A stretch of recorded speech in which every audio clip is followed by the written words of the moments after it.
guys, and welcome to another episode of Military Spouse to Millionaire. Finally, I bribed all of my team to get together in one place down here in my living room. And actually, this is our second attempt at doing this. Full disclosure, we finally have Jenny, who couldn't make it last time. You'll get some screen recordings of Jenny. She's on FaceTime with us right now. As my team grows and we are busier and you see more of these people's faces on social media with me, I just want to introduce them to you all, know who they are and you're comfortable with them.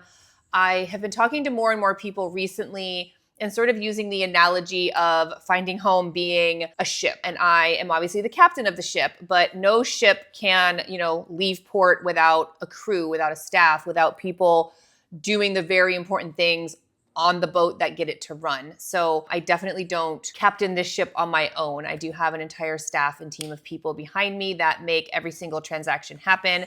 And they should be as important to all of you as they are to me. So without further ado, we drew straws and Jenny lost. So she's gonna go first. Start off with what you do for the team. I'll have everyone start in the same way so you can all be mentally preparing. You're gonna start with, what do you do for me, with me? You are my OG, so you probably have a laundry list of things, but summarize for the people. I will definitely summarize. I am what Kendra would like to call the transaction manager overlord. So I am kind of in charge of overseeing all the transactions. I answer any questions. I help with timelines. I help, if Emily or Bella have any issues and they need me to step in, I step in for them. I provide net sheets. I train new agents or new agents for TC work. I create videos to help the training process a lot easier. Oversee emails. I don't know if I said that. Nope, you did not, but you definitely do. Also, yes. Panda is here with some loud mouth breathing. Currently, Jenny, I don't know if you can see him. I can. He's so cute. So that kind of is in a nutshell. Yes. All of what I do. Commission disbursement form, so all of us get paid. Yes. When it's our favorite task that you do. It's a big one, yeah. Big one. So. That is a good summary. Okay, let's go. We'll just start at the end. And I know Mariah's like, why?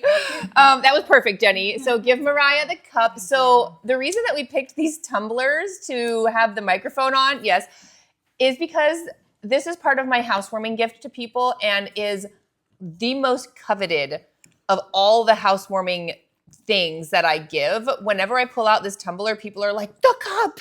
And I'm just like, it's a thing. I gave it as a holiday gift a few years back and people lost their minds over this cup. So Victoria at the time was my business manager and I text her and I was like, order 200 more of these cups because, and even I think Landon, when you came on board, you're like, I need one of these cups. So anyways, the cup is like a trademark finding home thing now. So we put a microphone on it and we're going to use that to talk to you guys. So Mariah, as Panda edges into the shot here, take it away. All right. I'm Mariah. I am the communications manager here. I keep tabs on the arrival dates and PCS dates because sometimes they're different for all of the incoming clients. And I remind Kendra to do check-ins with them periodically when we need to do those. I also edit the podcast. I monitor social media. I sometimes will create posts for social media as well. And just other admin tasks that kind of are random that I'll do. But yeah. Honestly, I feel like you undersell the admin stuff that you do, if I'm honest, because really to everyone out there watching and listening to this, if you get our holiday gifts, if you get your 1-year anniversary gifts, if you get home anniversary cards from us, I forgot about all of that. Yeah, Mariah, you do all of these things.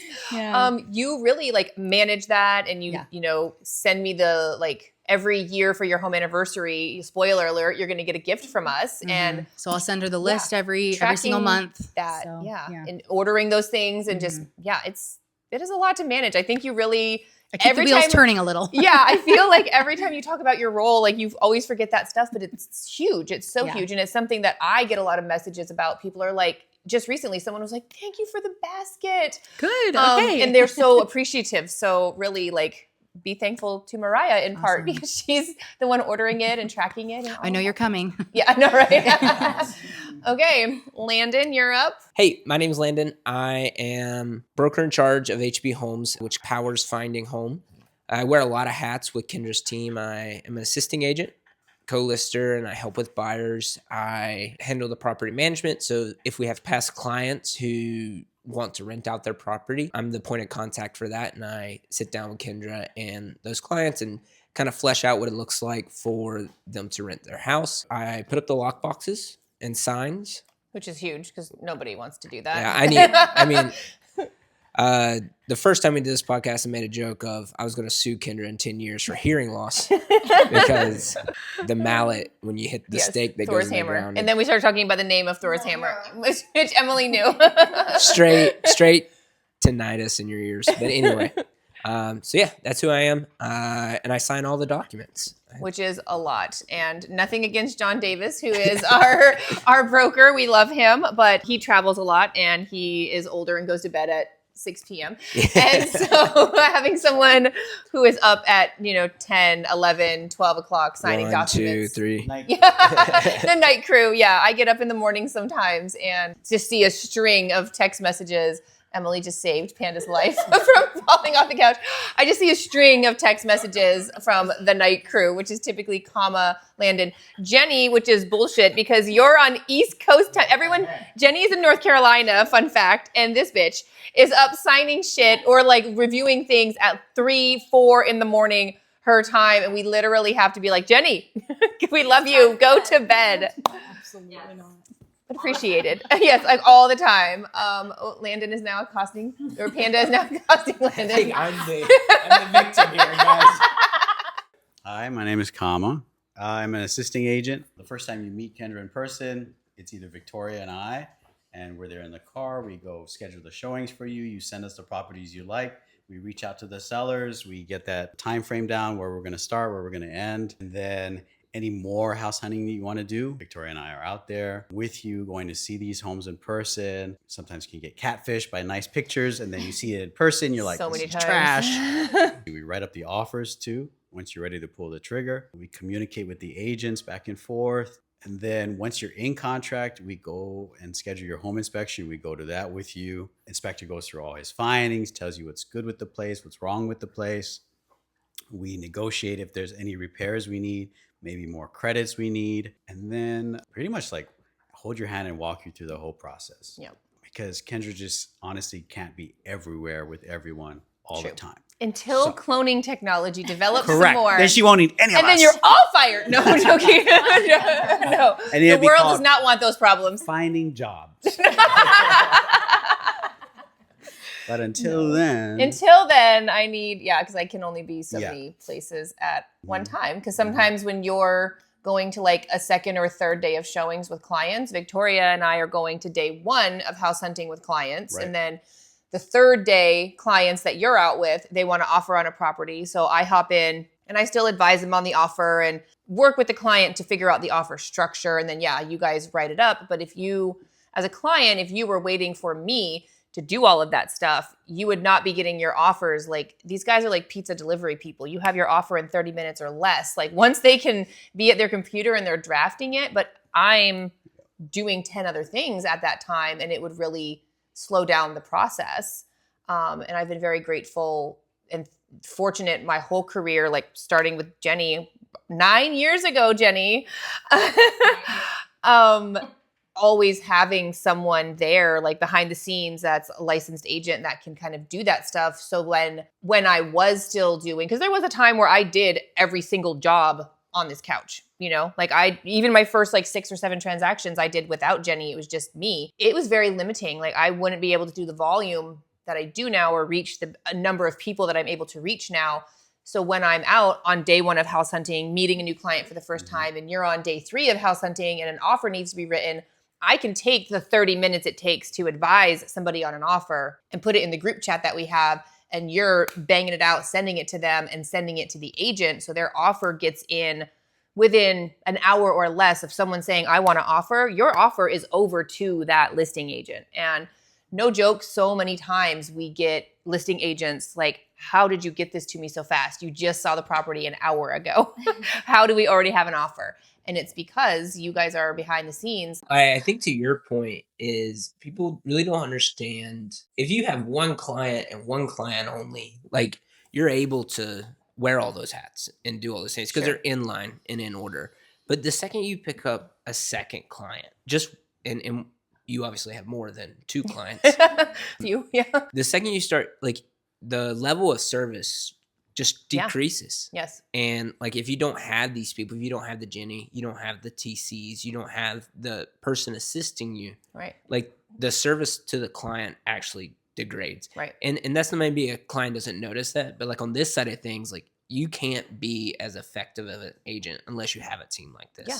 So I mean, I think that's an excellent point of, well, yeah, it allows us to be efficient and makes our lives easier because we're not juggling, but it really adds service to the client. It does. And I think clients are nervous that they're going to get like handed off to somebody else. And I like to be very transparent because I introduced the team early on in the client experience as far as like little packets and information that I give while they're going through the process. So they know there's other people involved. And I'm always very deliberate about telling them, like, I'm still involved in every step of the transaction. I'm still getting the lowdown on your home inspection. I'm still, if I need to step in and like fight the battle with the agent, if they're not, being agreeable to Kama and Victoria and now you with the buyers, like I will step in and be like, hey, do you want a deal to die over $1,500, whatever it is? Yes. Like that's how I inherited Jenny. Like fun fact, I got to doing like 5 or 6 transactions on my own. And I went to John and I didn't even work with John as my broker at that time. We were just friends with Pam and John.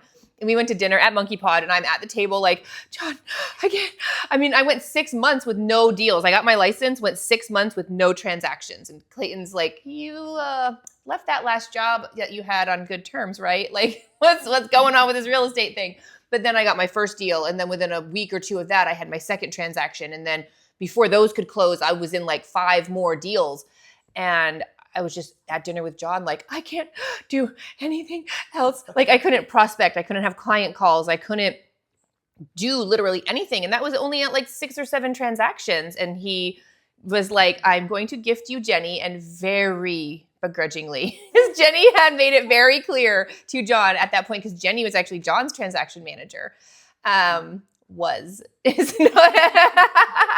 actually working with him and a couple of other agents. Yeah, but it wasn't her favorite thing. And he was very much like, she does not want to work with other agents, but I am going to tell her that she will help you. And I was like, okay. And I think our first probably 4 or 5 deals together, there was some learning curves. There was some growing pains because she did things how like John wanted them done or how she had done them. And we had to kind of feel each other out. And we did. And we've come up with beautiful systems over the almost decade that we've worked together. Jenny has been an integral part of like most systems that I have in place. And it really does affect the client experience, even to your point, even if they don't know how much it's affecting their experience. Me having this team does not make me an agent who's passing you off to somebody. It makes me an agent who cares the most about your experience and wanting you to have that level of service and someone to like literally be there morning, noon, and night. Like I can only do so much and I'm only one person. But, if I'm not able to answer you right away because I'm doing something, guys, there is a strict rule at Finding Home. You guys, what's our response time? 1 hour. 1 hour. It should be less than. And this is why Jenny sets the bar so high for the rest of the team. But yeah, if, Jenny's in the group chat, Bella's in the group chat, Kama's in the group chat, Emily's all these people, if I'm not available to answer your question, you are getting that answer no matter the time of day in an hour or less. And that is something that clients are always like, goddamn, like you guys are so fast at responding. Bella, you're up. You are our newest member. Yes, I've been here for a month. Happy anniversary. I am a transaction coordinator like Emily and like Jenny once was. And so once we have the accepted offer, we work a lot through like documents and over your timeline with the like buying your house. This is a pop quiz you didn't know. selling. You're like, what is my job? I'm like, oh my gosh, what do I do?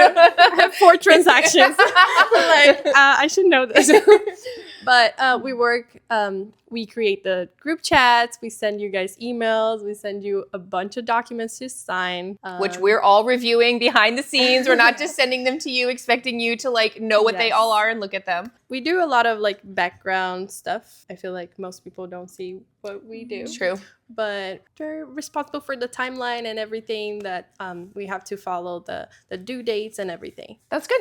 That's a good summary. That's good And for now now. Emily has nothing left to say. No, Emily does a lot of other stuff actually. So even if you don't talk Yes. about TC stuff. So, my name is Emily. I am also a transaction coordinator. I've been with Kendra I would say as a TC, I've been with her for 7 months, but I started like literally as soon as I got to Island, I started cleaning houses with Mariah. And so I would do move out cleanings, and then my body said, that's enough for now. We're done with I don't that. know how you did it for so long. I don't know either. We talk about that a lot. Not like behind your back, but Well, like yeah. we talk about that. Like, how did Mariah do that for so Yeah. many years? I did it for a few months, and I was like, I'm all right. Yeah. I don't need this anymore. So By the way, she was the greatest. Yes, she was Yes, the truly. greatest for sure. You set the bar very high. Jenny would Yes. cringe every time I was like, Mariah's out of town. We got to find a different cleaner. She was like, fuck. Like, it was so, yeah, it was Yes. bad. But anyways. So I started out doing that, and then making all the bread for the housewarming gifts. As soon as you made me that loaf of bread, I was like, oh. Oh. Oh, we need to start doing this. So then I also came on as a social media assistant, and then I am now social media lead. So I make the bulk of the content, I would say. And then as a TC, I work buyers and sellers, which Isabella will soon be working sellers as well. It'll be fine. So I pretty much do everything that Isabella said, like managing timelines, meeting deadlines, paperwork, all the behind the scenes stuff. So even though you don't see us, we're there. We're working. And it's so important what you guys do as TCs, because if we miss a deadline, Yes. it puts us into breach of contract. And if we're in breach of contract, normally a seller in a real estate transaction can't back out, right? We as the buyer side have more power to back out, cancel escrow for a lot of different reasons. But if we are in breach of contract, that opens up liability for our clients, for the sellers to then come in and say, oh, well, you were in breach of contract, so we can back out. So it might just be like, yeah, we manage timelines, we make sure. But if we're not doing that properly, it does open up a lot of liability for you as a consumer out there watching this. And again, like as one person, we have 13 transactions closing in April. It's the end of March as we're recording this. I, as one human being, I challenge any singular human being to accurately manage timelines and deadlines for 13 real estate transactions while still having listing appointments, going to showings, getting new people into contract, having, thanks to Mariah and you, Emily, because you monitor social media, you respond to stuff on social media, as does Mariah. You guys are scheduling me right now anywhere from 15 to 20 phone calls a week. You're welcome. Which means I am talking to like 60 or 70 people, incoming military families, a month at this point. If I was trying to do all of that and manage the timeline for 13 and that's just the ones closing in April. Yeah. We have closings in May and in June already. Yeah, at one point we had 30 going. Open At escrows once. at one time. That was real fun. I did nothing else. Yes. I did nothing. You did all the transactions. Yeah, and it was before. That's why we had to hire Yes. Bella, because Emily was like, hi. Hi, I'm dying. I am drowning over here. Yeah, so I mean, a scale for growth, Yes, right? And exactly. it comes with its own, anytime we bring on a new team member, it comes with adjustments and growing pains. And Jenny and you kind of bear the burden of that. Not that you're a burden, but like training a new person, not that you're a burden. Training a new person and taking someone who doesn't know the real estate world and getting them acclimated to all of this is a process. Yeah, but I mean, But there's a lot of stuff to cover. there's a lot of stuff to know, and to some extent, we'd rather you ask the questions early on than do it wrong for 3 months, and then we find out through some mishap that it's not done correctly. So, it's a lot. I think that's probably The about majority. it. Yeah, I wear many hats, but Okay. yeah. Kendra, I pay all the people to do all the things. I'm good. Dun dun dun. Victoria's favorite. Hi, I'm Victoria. I am an assisting agent now, but I've been working with Kendra for about 2 years now. Yeah. Already. Yes. It's crazy. I think more than. It's like flown by.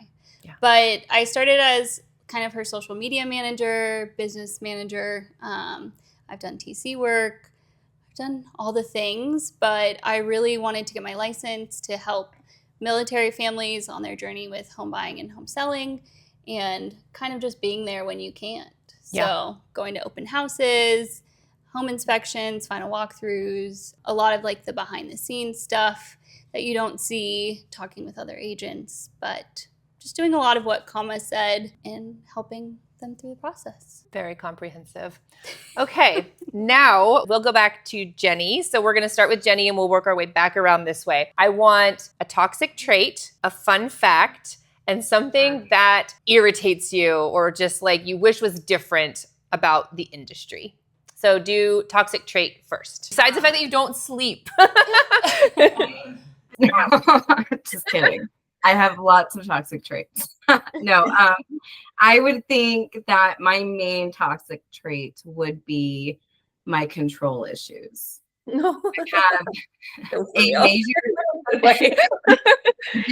I have gotten a lot better, I will say. Emily has been amazing, and Bella's gonna be just as good, so that's exciting. But I have a fear of chaos, I guess you could say. So I like to control all situations that I possibly can, and that even includes the other side. Sometimes we'll tell them how to do their jobs. So I would think sometimes they need it, if I'm honest. yes, I would say that that is probably my toxic trait, is my control issues. Yeah, so. It might be toxic, but I mean, I'm a low key like little grateful for it, so I'm not gonna complain. Okay, fun fact. Fun fact: I am a twin. Oh, that is a fun fact. I didn't know that about You guys really didn't know that? that. No. It was the one thing I think I have not told most of you. So I thought that that would be But I knew that. Okay. This whole time we had 2 Jennies. We could have had 2 Jennies. well, I mean, her name is Judy, and she works for military housing. So we are kind of in the similar industry. Can Yeah. Judy give us some dirt? Judy can give you lots of dirt. Lot of dirt. Dirt that I don't want anybody to know. But, Worse than the dirt that's actually in the on-post housing that you would be living in. yeah. Okay, and something in the industry that just like you wish was different, irks you, rubs you the wrong way, whatever you want to call it, just something that pisses you off about the real estate industry. How much time do you really have? Yeah. We're gonna crop this to like a 60-minute episode. But I'm going to speak from a TC or transaction management standpoint. And I think the biggest pet peeve, industry pet peeve for me, is poor communication. And that's kind of the big one for me. There's so much when it comes to communication that's involved, whether it's emails, even phone calls, text messages, anything like that. Any point of communication, this poor communication is what peeves me off. Well, in an industry that's so communication heavy, that's Yes. one. So very good. Your turn. I'm actually going to go fun fact first because it's going to lead into my toxic trait. Okay. I'm fact. so curious.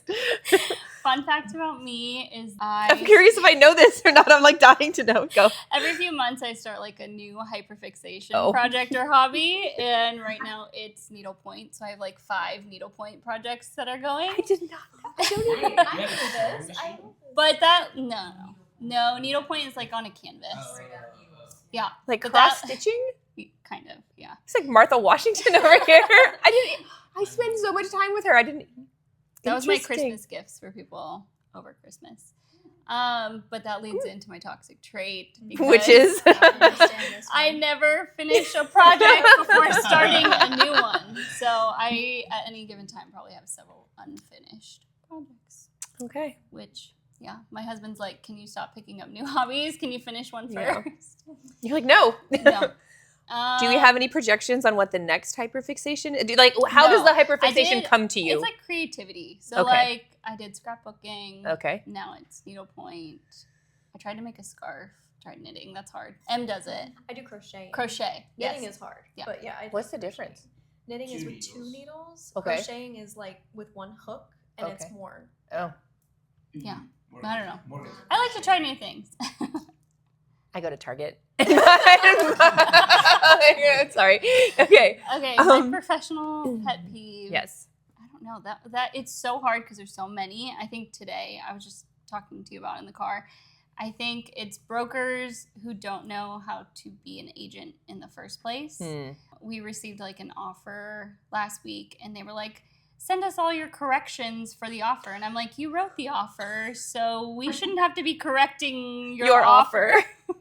And you're the broker that signed off on it, or wrote it, whatever. So that's my. I was just so aghast, like jaw on the floor when I read that message. You're like, the agent is asking us to make corrections and send the corrections on the offer that they wrote. And I had to read the message a few times, and I was like, But don't even forget that after I said- we triggered Emily. after I wrote back, please send us the corrections to your offer, she said, this should have been caught when it got sent over.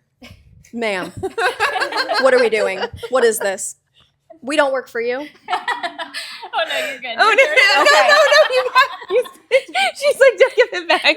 You go, Emily. Okay, so I'll start with my fun fact. So I'm actually weirdly good at fishing, and I won first place in a fishing derby when I was a kid. Shut up. And I sent Mariah a picture. There's proof. Are you like holding it up? Are you like, Oh yeah, my dad's right behind me. He's helping me hold it up because it's a nice is big it bigger bass. than you? It's about at half of me. Wow. I'm weirdly good at fishing. My toxic trait, I would say, I'm very nosy, but I'm also very judgy. And those go hand in hand. That's for sure. why I love Emily so much. I will find anything out and then I will judge you for it.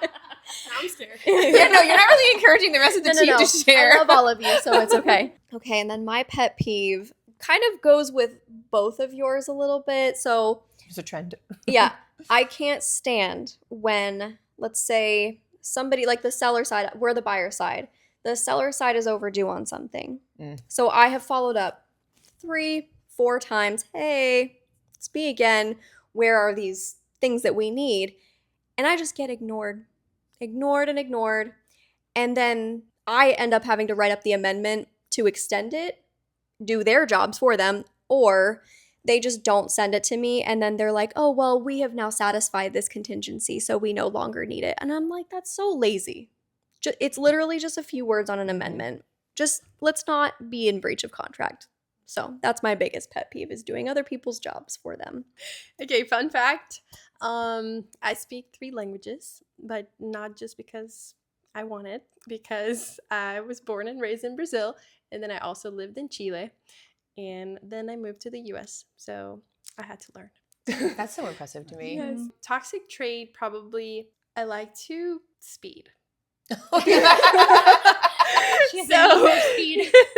I don't have any tickets in Hawaii. I In have Hawaii, that's Chile, very she's sad. number one, most wanted. She had to leave Chile because No, I actually got like You've been here like 2 or 4 months. no, 3 years. Okay. I lived in Utah for 3 years, so I got 3 tickets, speeding tickets in Utah. And that's bad. one a year. Is kind of I guess.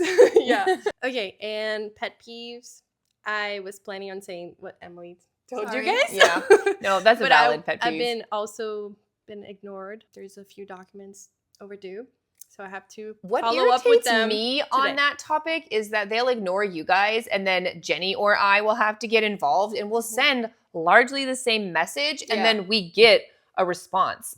And Yeah. you're introduced at the beginning of the transaction as like the transaction management team. They know to respond to you guys, but it takes us stepping in to send the same message for them to do it. Yeah. And then I'm like, yeah. And it's like, I get it, it's late, but you should write an amendment to not Right. be in breach of contract.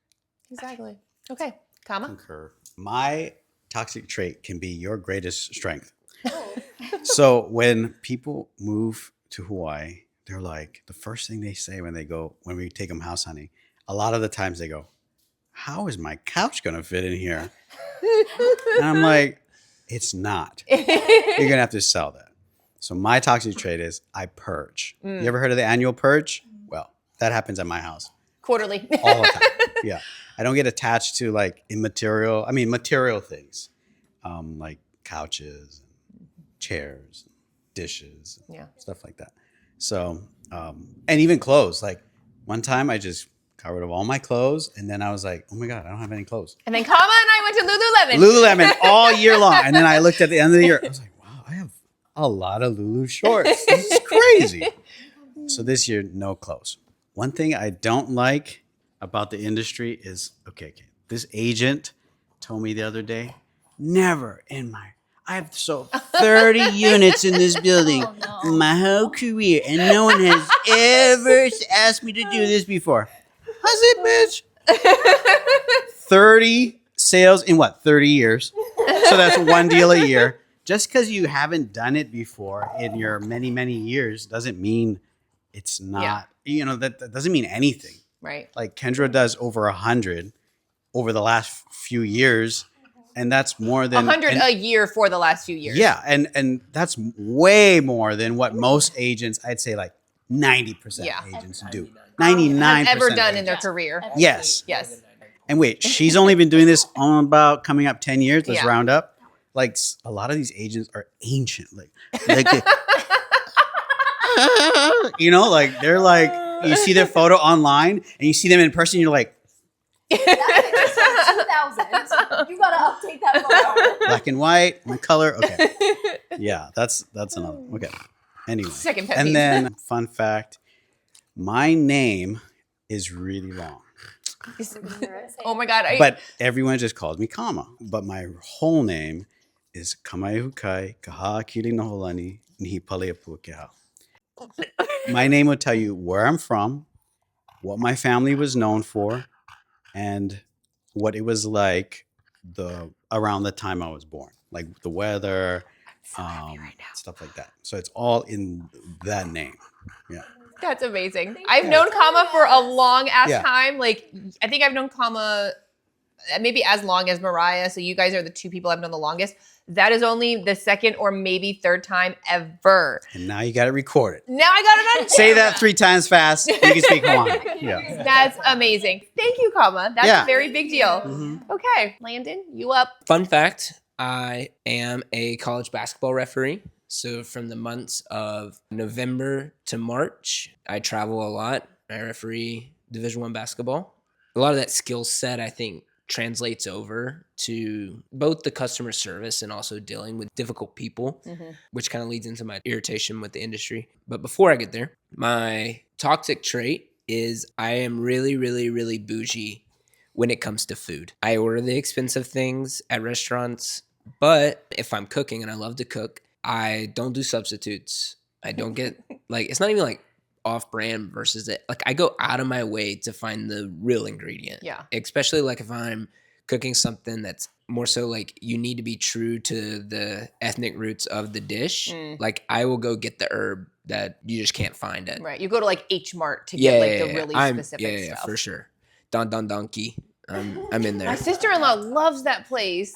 She's like, I'm going to the donk. And I'm like, what are you talking about? That's what she Dude, calls Don it. Donkey is She goes to awesome. the donk. And I was like, okay. Cultural experience. Yeah. I mean, I went once. It was really cool. Actually, they had a lot of stuff. It's overstimulating, but there's a lot of cool stuff in there. So look, that's my wife's like, why can't you just add sour cream instead of like this? Creme fraiche or like whatever I'm it like, is. it's not the same. Tastes different. Anyway, but my irritation with the industry is, we're talking about dealing with difficult people, is there's a lot of egos in this industry, and doesn't make sense because our goal is like to get the deal to the finish line. Yeah. And especially like if all other things are already negotiated, like we've agreed on price, like I can understand like you're pushing back on price or you're pushing back on terms during the negotiation. Great.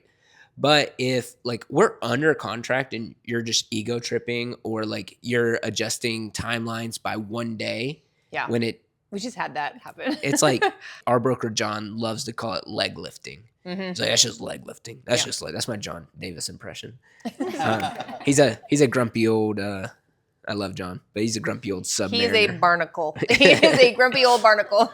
But yeah, he's like, well, they're just leg lifting you, and I'm like, I understand that, and I'm much more so, does it matter? No. Okay, let's get the deal done. Yeah. I just really don't like when someone tries to ego on you. And it's not a place where you should be egoing. So that's my irritation with the industry. I'm all done. Mariah? Okay, I'm going to start with my toxic trait. And this was super quick for my husband to tell me when I was like, I need a new one. But it's very true. It's like, I got you, boo. I know. I was like, oh, that was fast. I don't like asking for help, and I want things to be done perfectly. It's like Jenny was saying, she hates living in chaos, but I feel like I turn things into chaos because I just want to do it all, and I can't. So I'm constantly reminded that I can't do that. And my fun fact is that I am pregnant, yes, but I love to sing. So I'm not saying my fun fact from last time because it turned into a toxic trait, but love to sing. If you want to go to karaoke, call me. I love Because I watching will do karaoke. Celine Dion. We will do Demi Lovato. I like to belt Wow. a lot, and that's the only time I'll do it. Okay. So, I guess anyways, We need to go to. I am a karaoke observer. Bonus fun fact about me: I've never sang karaoke. Never. Ever. let's Never go. ever. I do it. with the girlfriends. Like, Oh, No, my never, gosh. ever. No, I watch it. It's I love such to a go. freeing experience. I like to sit in the audience, like when we go on cruises. So another doesn't fun matter. fact about the team: we are all legitimately friends. We all do things together all the know. time. We hang out. Like, these are people that I spend like the majority of my life with, real talk, even outside of real estate. My brother and Clayton are upstairs in their little mortgage office, and those two and the people in this room are largely, honest to God, the people that I spend my life with. And Jenny, if you were here, it would be you too. We have gone on vacations together, Kama and I specifically, and gone to like karaoke on cruise ships and stuff. And bonus fun fact about Kama, he has an amazing singing voice. He's got like old school, like Elvis adjacent, like deep voice, like crooner I'm very vibes. brown, but I swing very white. Yeah, he does. I've heard him play his ukulele and like singing before. Like, if we can get Kama like a little tipsy and get him to sing some karaoke for us, like it would be Easy. amazing. Easy to do. By the end of the night, if you haven't lost your voice, you didn't do it right. You didn't do know? it right, So- yeah. So I love to go to karaoke. I like to sing from the audience. I've never That's sang fine. Yeah. karaoke and don't see that changing anytime That's soon. why I like it though, because I don't like singing by myself, like in front of Yeah. a crowd. So in a karaoke room, it's so loud you can't even tell who's Well, singing. your last fun fact got you excluded from the upcoming game night that I'm trying to know. put together. So I didn't even hear about it till now. I know. No, I'm joking. I love playing games. I just, I love playing games. She loves winning at games. Yes. I was like, we should I play will win Risk. and I will strategize, and you need to pick up the pace. That's Just gonna why I leave want it to at play that. Risk with Mariah, because Yeah. it's all about global domination, and I can It is. see you like clearing the board. I'm like counting everybody's things, Yeah. I like keeping track. Okay. And then my pet peeve, so I'm not a realtor, so I have a unique experience I can share as an outsider. I did work as a vendor for a lot of realtors though for a while. And so it kind of plays into what a lot of people were saying, just the laziness that they bring to the table when it comes to getting things done. Like, it's very unique that I feel like it's unique. The transaction coordinators are the ones scheduling cleanings with the vendors, but I would have to work directly with the homeowners, and then they'd have questions. And I don't know. I was just cleaning their house. I ask your realtor. I'm ruined, because if I work with another realtor ever again, I will be like, what's happening? So, yeah. What are you doing? Not true. You're working with another realtor. I am right working now. with another one that she's recommended. And But he's yeah, it's my real estate amazing. agent in Yeah. Colorado. Yeah, So yeah. I still have a little bit of control over that Yeah, situation. he's not in this state. So Yeah, the that's only true. one you want to work with is Kendra here. And all of you, Kendra and team. I think my toxic trait, I'll stick with my one from the last podcast. I leave cups everywhere. And they're just everywhere. It's like coffee mugs, tea mugs, half cans of sparkle water that I drank, because I'm very nomadic when I work. Like, Clayton is upstairs in his little office with Chris, and they're at their desks and they're doing loan things, and that's just where they're at. I am working here. I'm working on the other couch over there. I'm working outside. I'm at the table right here. I'm at the island. I'm upstairs in the podcast room. And every time I go somewhere, I'm like, I need a bevy. And so I'll make a coffee, or I get a tea, or a bottle of water, or whatever. And then I drink most of it, and then I hop on a client call, or I got to run out for a showing, or I, pee and get distracted with the new puppy or whatever. And then literally 2 or 3 days go by.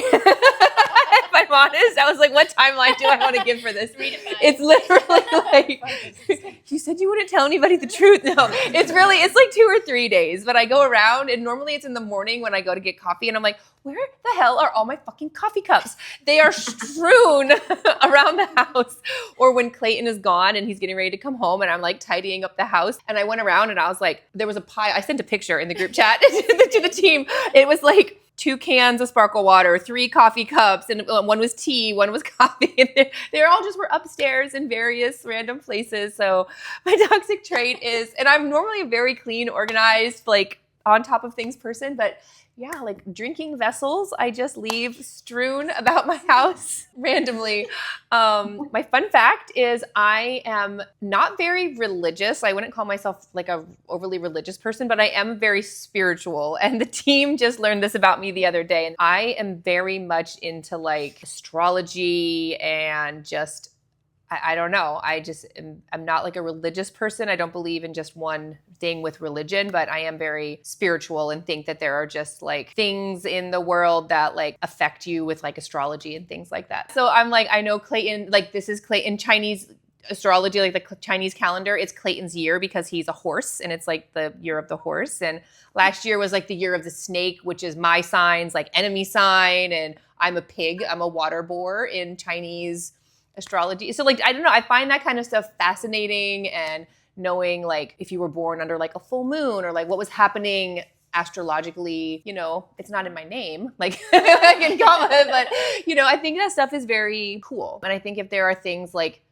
gravity and like other forces in the world that we can't necessarily see, but like gravity affects our life every day. Obviously, you can't see gravity, but like it affects us. So I think there's got to be something to like universal things that affect our day-to-day lives that maybe we can't see. It's like similar to a lot of religious stuff, but I don't think that I'm overly religious, but I am spiritual. And then my thing that annoys me in the industry, and this is my same one, and I get them every day, and it will stay my number one until it stops happening. Reverse prospecting. You guys, I am not waiting for your reverse prospecting call before I tell you if my client genuinely has an interest in a property. For those of you who are watching this and don't know what reverse prospecting is, it's when you're on the MLS and you heart a property. The agent who has that home listed can see that someone has hearted or favorited that property. They can't see your name. You just get a reference number that's generated by the MLS system. But they can see that someone in my MLS has hearted that property. And then they get all excited and they call me and they're like, this is Sally Smith with RE/MAX and no hate against RE/MAX agents. And your client reference number 7652174 hearted my property at ABC 123 Street. And I'm like, Sally, you lost me at RE/MAX. Like, literally. And I'm like driving and doing 10 other things. And one, I'm not gonna know your reference number. I have literally over 100 people in my MLS right now. I am not gonna know your reference number. But also, I think agents sell that to their clients. Listing agents, I think, gaslight their sellers and say like, every person who likes your property, I'm gonna call that agent and I'm gonna get you an offer. And I think it's this thing they do to bolster like what they're doing for you as a seller. And it's bullshit. It's kind of like open houses. I have a whole podcast on that. We can talk about that later. Reverse prospecting calls, never once has someone reverse prospected called me and I'm like, yeah, I was just sitting by the phone waiting for you to call so I could tell you my client's interested. If my client is interested in your property, you don't call me, I'll call you. I will call you. And it's just such a dumb waste of time. Also, similar and secondary to this is appraisers. Appraisers calling me and saying, hey, you did a transaction 4 months ago. Do you remember if it was renovated? Were there credits? Blah, blah, blah. If you want to know something, I understand it's pertinent to the appraisal that you're doing now, email me and Jenny will get back to you. Do not call me out of the blue when I'm recording a podcast or at a listing appointment or showing houses or meeting with my team or whatever. Even if I'm on a hot girl walk, like whatever. Definitely don't call her then. Don't call me then. I'm with all of you guys and I might just hand you the phone and be like, yeah, don't call her then. So like, if you want to know that information, I get it, but like email me. I'm not going to remember from 4 months ago, which in my world is like 60 transactions ago, if there were credits on an address that you're giving me that I don't even remember the address. So just things like that, like agents or appraisers calling out of the blue and just expecting or wanting stuff like that, I think is largely a waste of time. Pop quiz. Anything that anybody has that they would want someone watching this podcast to know about the industry, like something that clients do maybe unknowingly. Landon? Oh, give Landon the cup. I've got something. Okay. This will make you better consumers. Well, I think you see a lot of team. We are part of the Finding Home team, but I think that when you like EXP has like Pineapple Home teams. Yeah. Like nothing. I love those people. Like, they're great agents. Yeah. Teams are great. No shade to anyone we've mentioned in the podcast. But I think the team dynamic is way different, and I think it's a good opportunity. Maybe if you just wanted to touch on like how our team dynamic differs. Sure. From their team dynamics. Yeah. And what that means. I think the biggest difference with our team dynamic is I am the only producing agent on the team, with the exception of you, actually, Landon, because you do your own transactions. How many did you do last year? Total 17. Okay, which is great. Like a normal real estate agent. Top And 1%. yeah, exactly. Landon is in the top 1%. I'm not like, how many did you do compared to my 134? I wasn't trying to be like throwing shade at you. But that is the top 1%. An average real estate agent, I think, does between 10 and 12 deals a year. So doing 17, doing even 15 or more, like does put you in that 1% of agents. Aside from Landon being a producing agent, I am the only producing agent on the team. Victoria is licensed. Emily and Bella are in the process of getting their licenses because I do like for everyone on the team to be licensed in case you need to step in and do stuff. We all need to cover down for each other, which we all do a beautiful job of doing. Kama is licensed. Landon is licensed. Mariah is not licensed. She's like, no. Your role doesn't, like you'll never need your license to do anything. But a lot of other teams have like an agent and then 7 agents under them, and all of those agents close their transactions underneath that lead agent. So it'd be like if Landon's 17 deals from last year, he closed in my name, then it would look like I have 134, plus 17. No, I'm joking. No, but then we wouldn't be able to say you're yes, the exactly. one agent. Exactly. So when statistics come out like last year and I am the number 1 agent in the state of Hawaii, not even just on the island, but in the state of Hawaii, I am the number 1 agent. And it does feel really good to say that, knowing that those statistics are just mine. I don't take other agents' deals and close them in my name. Yes, I don't do it alone, but I think there's a difference there between having a support staff and a system and a team that allows me to do that volume, that frees up my time to do the client calls, to do the showings, to advise on offers, to make all the social media content that reaches all of you guys. That is different than me having people out in the world literally doing all of those things, but then me just sort of on paper taking credit for it, I think is, a very important distinction. I have one. Okay. Continuing to look for more properties after like day 1 of house hunting, Oh, day 2. yeah. But that's day not even a golf 3. clap. That's a full applause for Right. Kama. Like, Because oh my God, yes. new homes come to market every day. So you're going to just keep looking. Like Kendra makes this point about there's nothing wrong with finding the right home on day 1. Right. Mhm.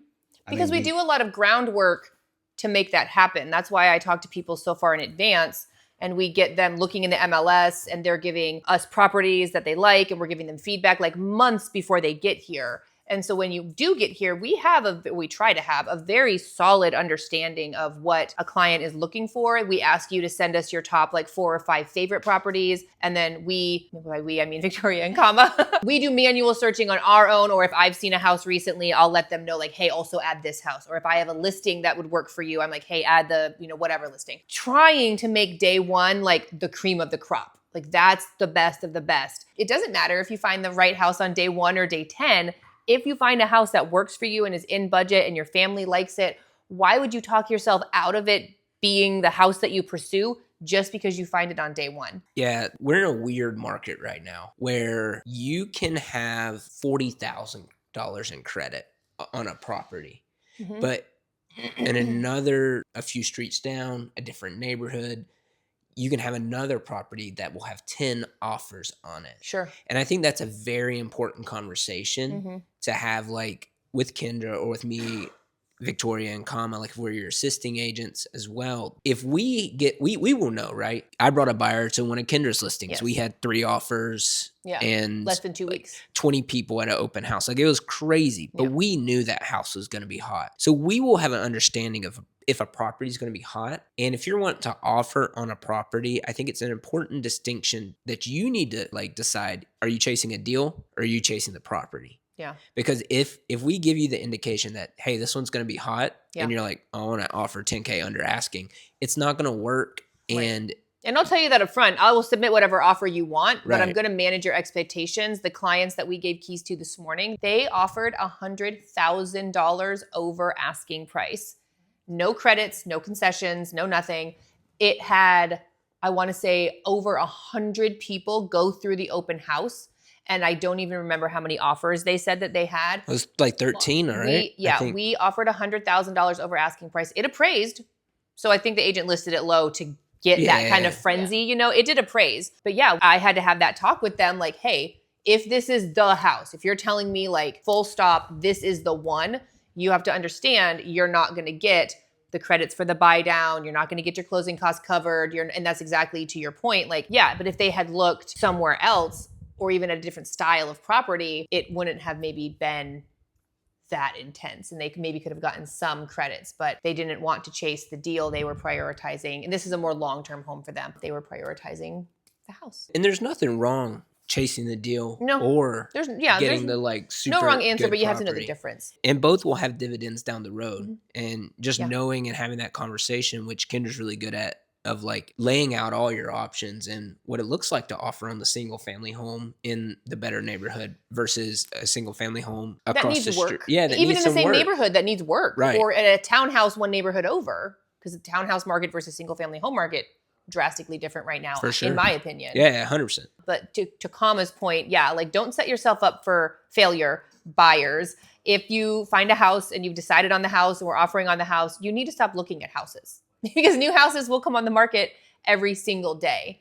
And you have to just eventually pick one and just be settled with that house. For most people, this is not your forever home. This is just an investment. It's just a better way to spend over $100,000 in BAH. That's what I tell everybody. Once you have picked a house and we've offered on a house, and especially once you're in contract, you need to stop looking because you something new and shiny will come on the market every single time. That was a good one. Thank all of you for taking the time to do this and putting your nerves aside, Jenny, Victoria, and obviously thank all of you. I wouldn't have any of this if it weren't for the people in this room with me and each and every single person out there over the years who has trusted me and my team to help you make the biggest investment or sell the biggest investment of your life. So don't forget to like, follow, subscribe. I wouldn't have any of this if it weren't for all of you. Bye, guys.